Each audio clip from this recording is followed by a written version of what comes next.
Ezt az epizódot az RP3 dinamikus ergométer hozta el. Az RP3 a fejlett szoftverével és mozgó ellenállásával illetően visszaadja a hajó siklásának élményét, ezzel segítve, hogy még jobbá tedd a hajóhajtási képességet. Az RP3 evezős gépek elérhetők az Orrlabdánál, részletfizetési és bérleti konstrukcióban is. Ne feledjétek, augusztus 1-én Budapestbe a teljesítménytúra, még várják a nevezéseteket.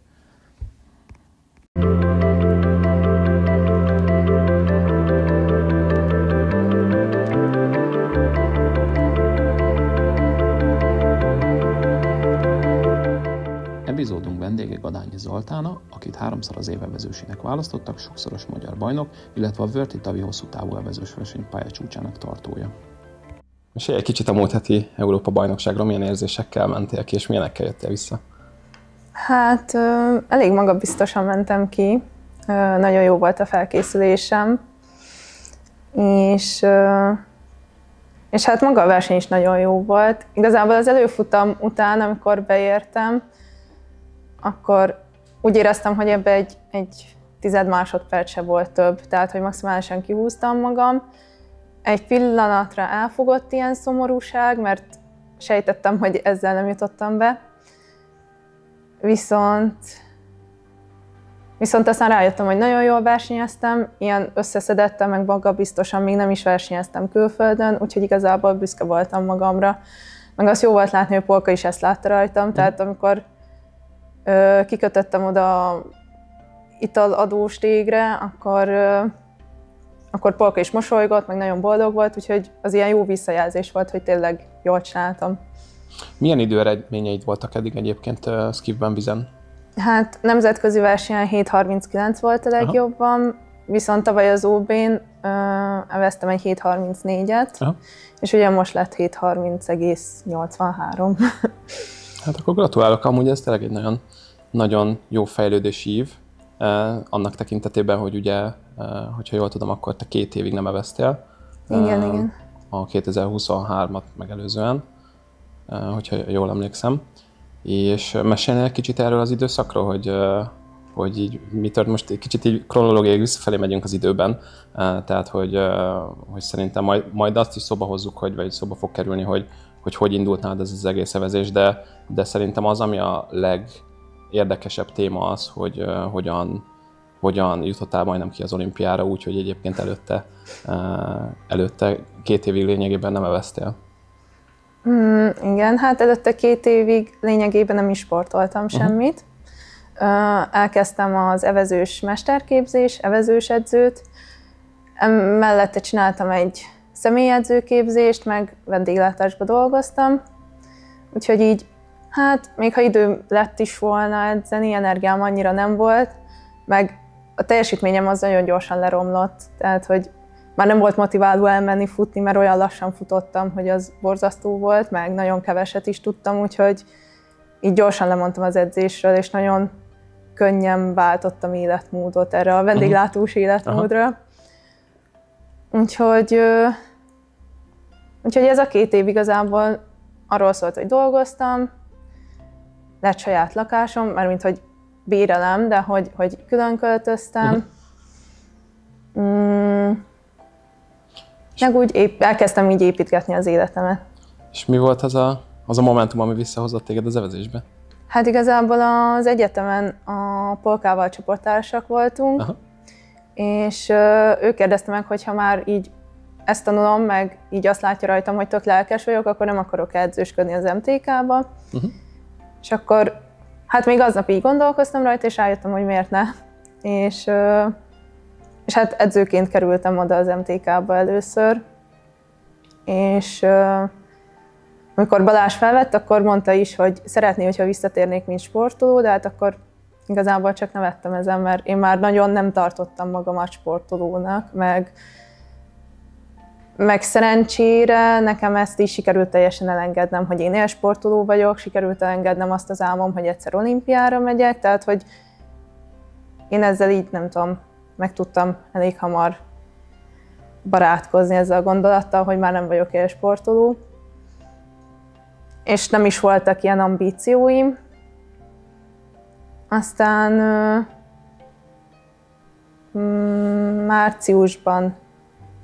áprilisban kezdtem edzősködni, és hát szeptemberben kezdtem újra az élsportot. És akkor már azzal a kifejezett szándékkal, hogy az olimpiai kvalifikációra felkészülsz? Igen. Tehát azt így a nullából az első edzésterv, amit írt nekem Polka, az 20 óra edzés volt. Úgyhogy az elején még eléggé küzdködtem, meg nagyon nehezen ment, meg hirtelen nagyon sokat is fogytam. De aztán elég gyorsan belerázódtam, és akkor éreztem, hogy ennek így van értelme, mert nem tudom, az állóképességem is hamar visszajött, tehát hogy nagyon gyorsan túl tudtam szárnyalni azt az énemet, aki abba hagyta az evezést. És akkor ez látszódott az ergométer teszteken is feltételezem, meg minden mutatóban kijött, hogy egyébként a korábbi teljesítményed fölött tudsz mozogni ilyen viszonylagos gyorsasággal. Vannak teljesítménymutatóim, amik még mindig nem érték el azt a szintet, mint korábban, viszont... Mondasz erre példát egyébként? Hát például az maximális oxigénfelvételem, vagy a savasodásom, az még nem olyan jó. Hát a kognitív képességeim, bár az nem tudom, hogy ezzel függ össze, hogy kihagytam, az ilyen gyorsaság, reakciógyorsaság, fókuszáltság, ilyesmik. Ja, a tüdőkapacitásom is még jóval kisebb, úgyhogy nem minden jött még vissza. Igen, még bőven. Kicsit ugorjunk vissza az időbe, és kezdjük onnan, hogy elkezdtél evezni, hogyha jól tudom, Mohácson. Igen. De hogy most Budapesten vagyunk, és Budapesten élsz már egy jó ideje, hogyha jól tudom. Feltételezem, ez egy hosszabb időszak volt. Mesélsz egy kicsit így a kezdetekről, mi itt az evezésben, ki volt az első edződ, milyen inspiráló emberek voltak körülötted, vagy ki volt az, aki esetleges példaképként lehetett szemed előtt, hogyha volt ilyen, nem tudom. Hát igen, én Mohácson születtem, és ott is éltem 15 éves koromig, és lent laktunk a Dunaparton, és hát anyukám mindig látta az evezősöket, és akkor egyszer mondta apának, hogy vigyen el engem evezni. Apa elvitt evezni, és akkor hát ott Józsi bácsi, Téglás József lett az edzőm. És az első alkalommal elvitt a tanmedencébe, ott nyomtam az evezést a tanmedencébe, és akkor nagyon tetszett, meg az is tetszett igazából, hogy nem tudom, ott beszélgettek, hogy milyen lelkes vagyok, meg hogy milyen sokáig bírom, mert hogy nem nagyon akartam kijönni a hajóból. És akkor így jó volt látni, hogy apa is büszke rám, meg úgy az edző is ilyen mosolyogva néz, és akkor mondta az edző a végén, hogy akkor minden nap itt találkozunk 3-kor, és akkor nem tudom, nekem ez adta magát, hogy akkor minden nap itt találkozunk 3-kor, úgyhogy nem nagyon hagytam ki edzést, vagy nem tudom, nem gondoltam arra, hogy ne ezt csináljam. Aztán hát igazából az motivált szerintem, hogy jó voltam benne, meg kicsinek elég fáradhatatlan voltam, tehát szerettem edzeni, minden edzésen ott voltam, voltak extra úszások azon is. Az elején még párhuzamosan csináltam az atlétikával, úgyhogy... És ez milyen erre visszagondolni, vagy hogy ez mennyire összeegyeztethető ez a két egészen eltérő sport? Hát az atlétika amúgy nagyon jó alap az evezésnek, mert nagyon jó állóképességem lett tőle. Vagyis hát én a hosszú futásokban voltam jó, és az meg nagyon jó volt, hogy pont akkor fejlődött az állóképességem, amikor annak van a szenzitív időszaka, és utána emiatt az evezésbe elég kiugró tudtam lenni, nem olyan sok edzéssel is. Az érdekelne, hogy mikor kezdett el az evezés, mint hobbi, egy kicsit komolyabb, teljesítményorientáltabb irányba menni, tehát hogy nemzetközi versenyek, nem tudom, ORV esetleg, vagy ifjúsági, nem tudom, versenyek, U23 VB, és akkor ugye ott volt egy nagy ugrás, vagy azóta van egy nagy ugrás, hogy ha jól emlékszem, akkor te dublóba készültél az U23 VB, vagy hogy az U23 VB-n dublóba voltál érmes. Igen. És hogy azért skifbe elkezdeni versenyezni a felnőtt mezőnyben, az egy ilyen nagyon nagy nagyságrendi ugrásnak hangzik így minden szempontból, és hogy egy kicsit ezt az ívet így bejárnánk, hogy így milyen ingerek értek meg, hogy így mi történt veled ebben ahogy mondtad, ez egy nagyon szenzitív időszak egyébként egy ember életében, hogy hogyan alakult a te evezés, versenysportolói mentalitásod, hozzáállásod, életutad? Hát én már születésemtől kezdve versengő típus vagyok. A húgom 1 évvel és 2 nappal fiatalabb nálam. És hát folyamatosan versengtünk egymás ellen.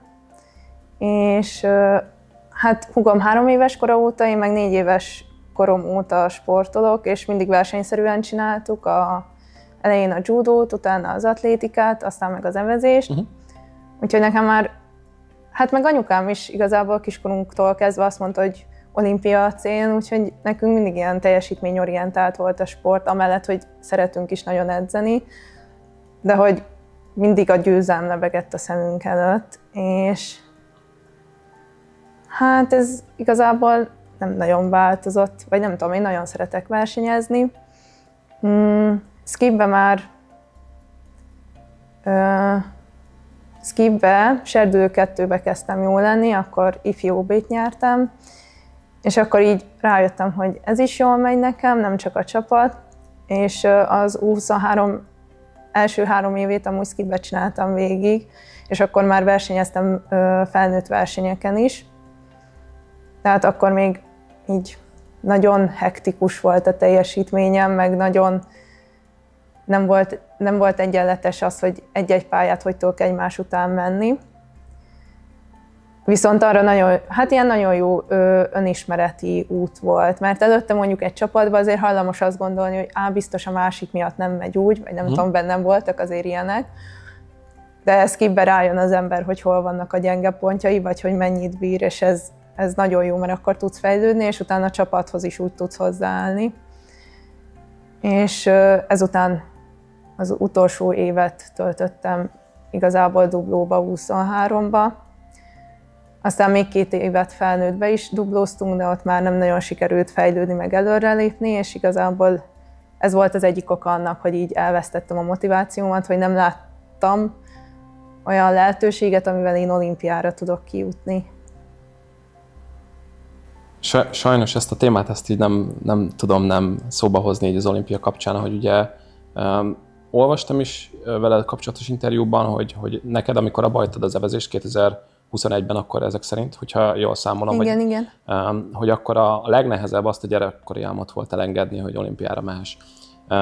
És hát ugye köztudott, hogy tavaly volt egy olyan szituáció, amikor ugye el kellett dönteni a magyar evezős sportvezetésnek, hogy te vagy a Bennegusz fog a Párizsi olimpiára menni, ami biztos, hogy egy nagyon érzékeny és nehéz téma, de hogy ebbe szeretnék egy kicsit belekérdezni, hogy a te megélésedről, mert erről viszont nem nagyon lehetett olvasni, vagy valószínűleg a hozzád közeli emberekkel ezt megosztottad, de hogy így nem tudom, hogy mennyire akarsz erről beszélni, de nagyon kíváncsi lennék erre a témára.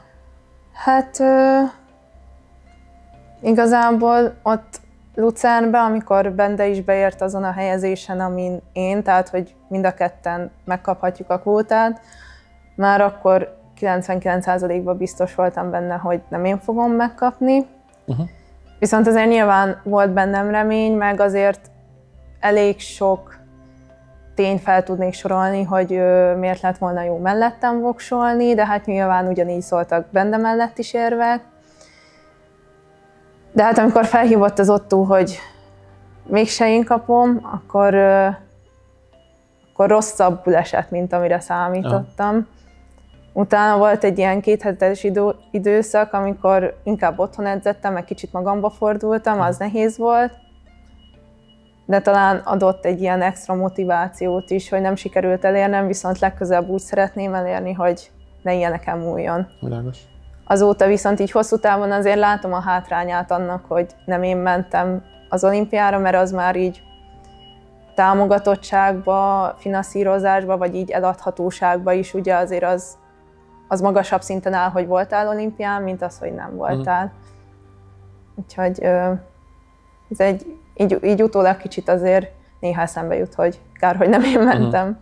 Meg nagyon jó tapasztalatszerzés lett volna. Azért azt érzem, hogy azért az egy küzdelmes és hosszú út lehetett, amíg ennek a feldolgozása megtörtént, de hogyha jól hallom a szavaidból, azért ez viszonylag jól sikerült, és elég sok motivációval nézel a jövő irányába.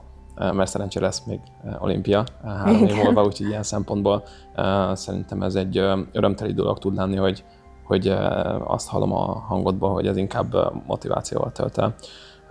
Viszont szóvaztál egy másik olyan témát, ami nagyon érdekelne, ez pedig így a körülötted lévő, nem tudom, támogatottság, az a kis ilyen mikrokörnyezet, ami körbevesz az edződ, a klub, a mindennapjaid, és hogy egy kicsit erről tudnál mesélni, hogy hogyan tudsz készülni?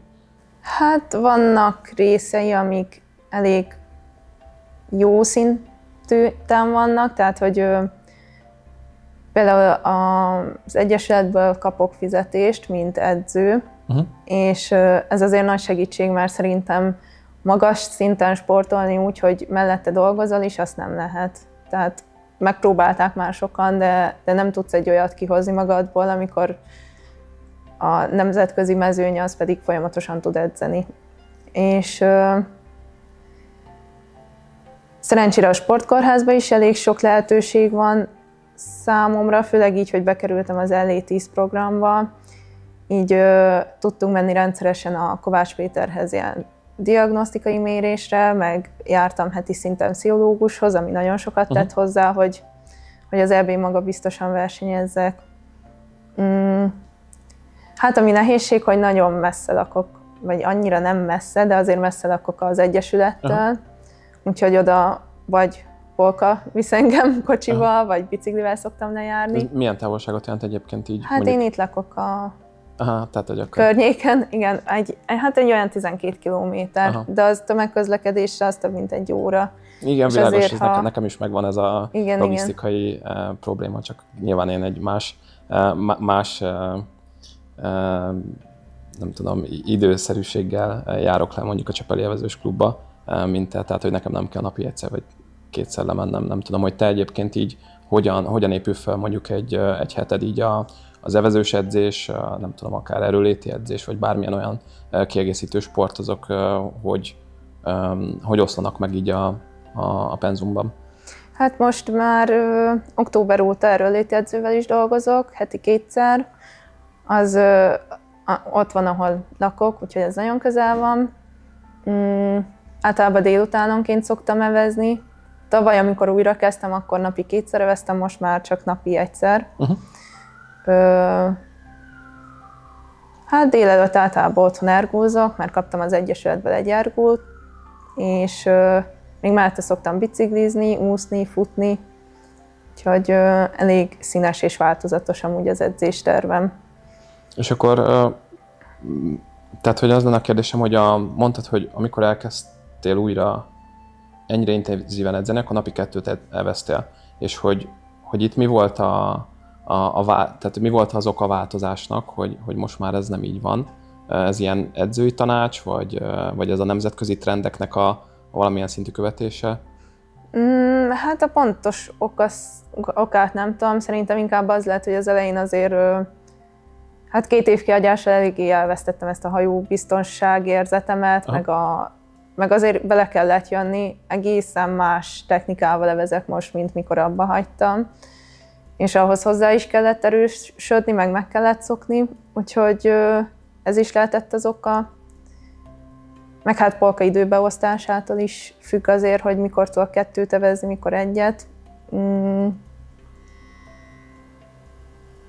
És most már szerintem nem olyan szükséges a napi 2 evezés, mint amennyit kivesz belőlem az, hogy lebiciklizek, akkor napközben ott vagyok a telepen, télen azért hideg is van, tehát hogy így szerintem többet venne el, mint az, hogy otthon edzek 1-et, meg lemegyek, és akkor edzői felügyelettel edzek még 1-et, és akkor Polka tud velem jönni. És milyen eszközpark, vagy milyen infrastruktúra vesz téged körbe? Ez még egy ilyen tök érdekes kérdés lenne. Arra gondolok, hogy nem tudom, milyen órát használsz, vagy így azt tudom, hogy a hajó, az most váltottál egy hajót. Ezelőtt is egyébként Filippiben neveztél? Igen, ugyanilyen típusban, csak már régi volt. Ja, értem. És milyen az új hajód? Nagyon jó. Nagyon jó. Azon kívül, hogy nagyon szép színe van. Igen, azt én választottam. És az rózsaszín. Melyik forma ez egyébként? F15, F15. talán. Aha. Ezekben nem vagyok túl jó. De vagy akkor ez egy régóta jól bevált forma, hogyha jól értem, tehát hogyha ilyet használtál, vagy... Hát ez volt az Egyesületben, úgyhogy annyira nem próbálgattam, hogy mi válik be, hanem inkább alkalmazkodtam a hajóhoz. Például, nem tudom, azt vettem észre, hogy ez a hajó akkor halad, hogyha 35-ös tempóval levezek, tehát alkalmazkodtam, és 35-ös tempóval levezek, de akkor viszont nagyon gyors. Úgyhogy hát igen, majd, hogyha lesz annyi pénze az embernek, akkor lehet így válogatni, de szerintem amúgy ez egy nagyon jó hajó, úgyhogy meg most már elég sokat alakult az evezésem ahhoz, hogy jól is tudjak benne menni. Milyen versenyek vannak előtted idén, hogy alakul a versenynaptárad? Hát még 2 hét múlva megyünk a Bledi nemzetközire. Ott azért képbe szoktak lenni ellenfelek, úgyhogy az egy jó verseny. Aztán június 27-től 29-ig megyünk a második világkupára, Luzernbe. Aztán gondolom UB, és szerintem így ennyi a szezon, vagy nem tudom. Egyelőre nincs több verseny kilátásban. És az edzőtáborok ilyenkor hogy alakulnak szezon közben, vagy nem tudom, hogy neked mennyire kell elvonulni mondjuk egy edzőtáborba, vagy azt az edzésmunkát nagyjából így is meg tudjátok csinálni, vagy hogy ez így nem tudom, a polkának a kötelezettségei mennyire engedik ezt meg? Hát talán velem a legkönnyebb, mert én tudok alkalmazkodni polkához. Tehát, hogy nem tudom, ha másokkal van edzőtáborban, akkor engem is el tud vinni magával, tehát nem nagyon van így külön rám edzőtábor tervezve. Idén nem is nagyon volt, talán volt egy 2 hét Szolnokon. Tavaly többet voltunk edzőtáborban, de az ugye a korai szezon miatt is kellett a sok melegvízi tábor, úgyhogy... Szerintem egy ilyen záró kérdéssel akkor így a polka neve nagyon sokszor szóba jött, és hogyha jól értem, akkor vagy én érzek egy ilyen nagyon nagy hálát az ő irányába, meg amikor olvastam veled való interjúkat, akkor egyébként elég sok olyan érzés jött át, hogy a ti kettőtök dinamikája az valahogy nagyon közrejátszik abban, hogy egyébként te mennyire vagy jelenleg motivált, hogy milyen élmények értek az elmúlt másfél évben. Hogy egy kicsit erről még mesélnél, hogy ugye ezzel szóba jött a beszélgetés során, hogy alapvetően csoportársak voltatok, és akkor ugye innen indult ez a közös munka. Igen. Hogy egy kicsit mesélnél erről még? Ja, hát igazából mi korábban versenyzőként nem nagyon ismertük egymás polkával, pedig mondjuk csak 2 év korkülönbség van köztünk, úgyhogy én így az egyetemen ismertem meg őt. Úgyhogy mondhatnám, hogy az elején barátnők lettünk, aztán kollégák is, és ezért kicsit ettől a helyzettől féltünk is szerintem, hogy sportoló-edző kapcsolatba kerülünk, de ez is nagyon jól működik, mert hát polka elég kiegyensúlyozott, és mellette én is azt tudok lenni, plusz van benne egy ilyen, hát ez lehet fura lesz, mert hogy csak 2 évvel idősebb, de hogy ilyen anyáskodó, vagy ilyen gondoskodó, és nekem erre meg mondjuk, amikor versenyen vagyok, erre nagyon szükségem van, hogy valakire így tudjak támaszkodni. Úgyhogy elég sokrétű a kapcsolatunk, emellett amúgy a Gergővel engem nagyon sok mindenben támogatnak is, tehát hogy azért közösen is átbeszélik az edzéseimet, de volt olyan, hogy ők vettek nekem étrendkiegészítőt, ugye az, hogy polka ilyen fuvarozó cégként is funkcionál, hogy mindig ő visz edzésre, azért ez is nagyon sokba hozzájárul ahhoz, hogy sikeres lehessek. Tehát, hogy így az egyik legnagyobb támogatóm is ebben az egészben. Úgyhogy elég összetett a szerepköre, nem csak edző. Hát örülök amúgy ezeknek a záró gondolatoknak, mert nagyon inspiráló az, hogy ilyen hosszú sztori, és ilyen rögös út után te ilyen motivációval és ilyen csillogással a szemedbe tudsz mesélni erről, és nagyon drukkolok annak, hogy a kiskori álmod valóra váljon, és ott legyen a következő olimpián. Köszönöm szépen! Ezt az epizódot az RP3 dinamikus ergométer hozta el. Az RP3 a fejlett szoftverépes mozgó ellenállásával illetően visszaadja a hajó siklásának élményét, ezzel segítve, hogy még jobbá tedd a hajóhajtási képességet. Az RP3 evezős gépek elérhetők az Orlabdánál, részletfizetés és bérleti konstrukcióban is. Ne feledjétek, augusztus 1-én Budapestbe a teljesítménytúra, még várják a nevezéseteket.